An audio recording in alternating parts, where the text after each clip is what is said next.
What is up YouTube? And today we have another Anchor Panic video, and today we're just going to be looking at a question that I've been seeing a lot in the comment section, and that is, what sigil should you be choosing from the Sigil Selector? So basically, you get a Sigil Selector at the start of your account creation once you do a few quests, and this will allow you to choose an SSR sigil for free on that selector. Now a lot of people actually want to use it right away, but I'm going to tell you guys why you guys should not use it right away and which sigils are actually worth going for. Now, just to preface, because the game is new to global, we do actually get a ton of summons for sigils. You'll see that you get 10 for the regular banner on day 2, you get another 5 on day 5, you also get a ton from doing first time quests, and also in the rookie event tab, you're going to be getting a ton of summons as well.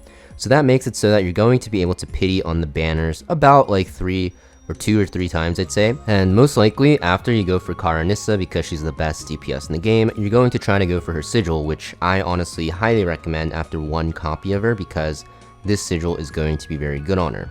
And of course, you're also going to be pulling on the regular sigil, which will also give you, a chance at a ton of these. And basically, we're just going to be talking about, which sigil from the selector is actually worth going for after you do all these summons.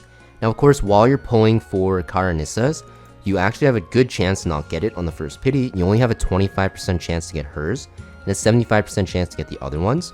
So most likely, you'll end up with 2 to 3 SSR sigils on your account, one being Karanissas maybe, and one not, and then you'll be left with the selector and have to choose what to go for. Now, the selector will not actually include Karanissas sigil because it is the current rate up banner. So you will not be able to choose this, so you have to keep it in mind. Now, all the SSR sigils, except the generic ones, which you'll see down here, are going to have a regular effect, which will either just give you damage when they're below a certain amount of health, as you can see with Karanissas, which will synergize with the character that is on the sigil. So, the Glory of Lancelot, Karanissas sigil, the first effect works pretty well with her. And then you'll see there's a secondary effect that will boost the sigil's effect by giving it another ability that works when the character that the sigil is made for is holding it. So basically, if you're not using this on Karanissa, for example, you're only getting half the effect. Also, you'll see that the basic attributes on each of the sigils are going to really correspond with the character, which will make it so that like 99% of the time, you are going to want to use the character sigil on the specific character, because otherwise, you're just getting a very generic effect, which isn't going to be that great most of the time, especially when you compare it with other SSR sigils like the generic ones, or even some of the SR sigils are going to be better if you don't have the character sigil for that specific character. So yeah, there's a lot of things going on. I know it's very confusing, but what I will recommend when you're doing this selector is to, like I mentioned earlier, make sure that you exhaust all your sigil resources first. You do want to make sure that you summon as much as you can with your sigil currency and try to get as many as you can. And depending on what you end up getting from the banners, then you can start crossing them off, because dupes of sigil in this game, they're not really that useful, so you don't really have to worry about it too much because characters usually want to be on their own sigil. So basically, you're just kind of going to pity on these banners for the sigil or getting lucky, and then you'll start having different copies or different types of sigils in your inventory, and then it'll make your selector decision a lot more easier. Now, there's going to be 4 sigil choices that I'm going to recommend, and a lot of people are probably thinking, oh, it's going to be the reroll choices in Turn, Echo, Lyra, and probably like a good one. Kind of, you're kind of correct, but not really. Lyra's sigil, even though it's very good on her, I don't really recommend this like healer sigil, to be honest. You're gonna want like damage or like support utility, and even though this is a very good sigil, I think for the early game it's definitely not required, because there's a ton of different healer sigils that you can use, but there's going to be 4 sigils that are going to be very good besides that, and 2 of them will be on like high priority reroll targets, Turn and Echo, surprise, surprise, and then the other 2 are not going to be high priority reroll targets, but they're still very good characters, and the sigil itself is going to be very powerful. So let's actually talk about the reroll targets first. So Turn sigil is going to give a speed buff to allies with actions, Turn takes. And also it'll buff her drone support, which is another stacking buff, and also give additional stats after, while giving her a speed boost, which is like the best stat in the game for these supports.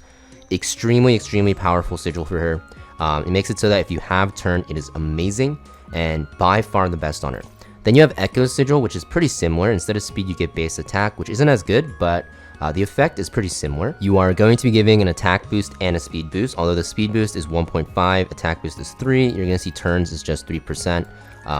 But also on top of that, you're going to see the stacks up to 3 times. So Echo Sigil is going to be slightly better in my opinion. Also, you're going to see that when you silence with your energy burst, you get an attack boost for yourself.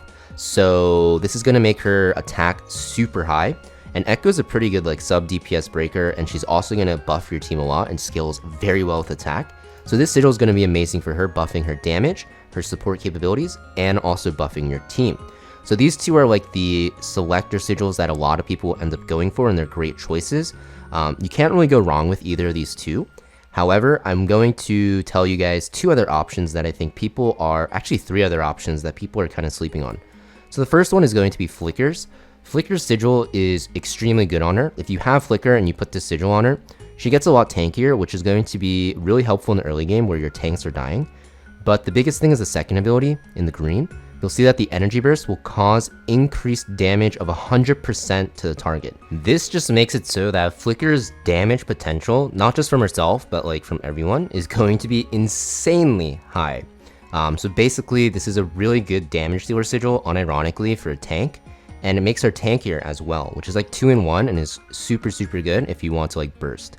If you pair this with like Karanissa and then you energy burst and then Karanissa goes, because Flicker will be on a very fast build, if you can, not always, but you can make her faster than Karanissa, you'll see that you can just chain her Karanissa's ultimate very easily. So it's a really good sigil. I think it's very underrated.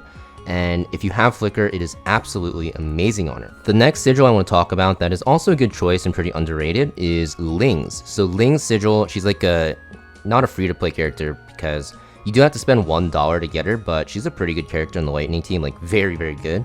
But she does give you crit damage, and she also will have this attack buff for herself that stacks, and you'll also spread a crit damage buff to your team. And this will be improved on Lightning teams because same element operators will get increased effect. So this makes it a very good sigil for boosting Lightning team damage. This is going to be a very good sigil as well, so something you want to consider if you're looking for a good support sigil for your Lightning that also will boost her damage by a lot. And the last one I want to talk about is Alice. So Alice gets this defense ignore amazing. You're also going to see that each time she crits, she will gain the stacking effect and gain attack, so it makes it so that it's a very good sigil for her as well. If you guys are lacking good damage dealers, you're not able to get Karanissa and stuff like that, this is going to be an amazing sigil for her because she just does a ton of damage with this and is going to be a great sigil for a character that pretty much everyone has access to because you'll be able to get her from the, the triple banner. Now, keep in mind, you don't have to tunnel vision on one of the sigils. There's a lot of good sigils in this game. For example, Carnival Echo is a very good SR free-to-play sigil. You're going to see when you energy burst, you get increased attack. It's going to boost your damage. Void Ride's pretty good because you get damage reduction if you want to, put it on your tank. And there's even a really good R sigil. I think there's a block when I forgot what it was called. Yeah, Silent Ash. This one is like actually extremely good. So, there's a lot of good sigils in the game. In terms of what you want to use on the selector, I think one of the ones that I showed you are going to be great because they're going to be like the most used characters right now, especially in this stage of the game.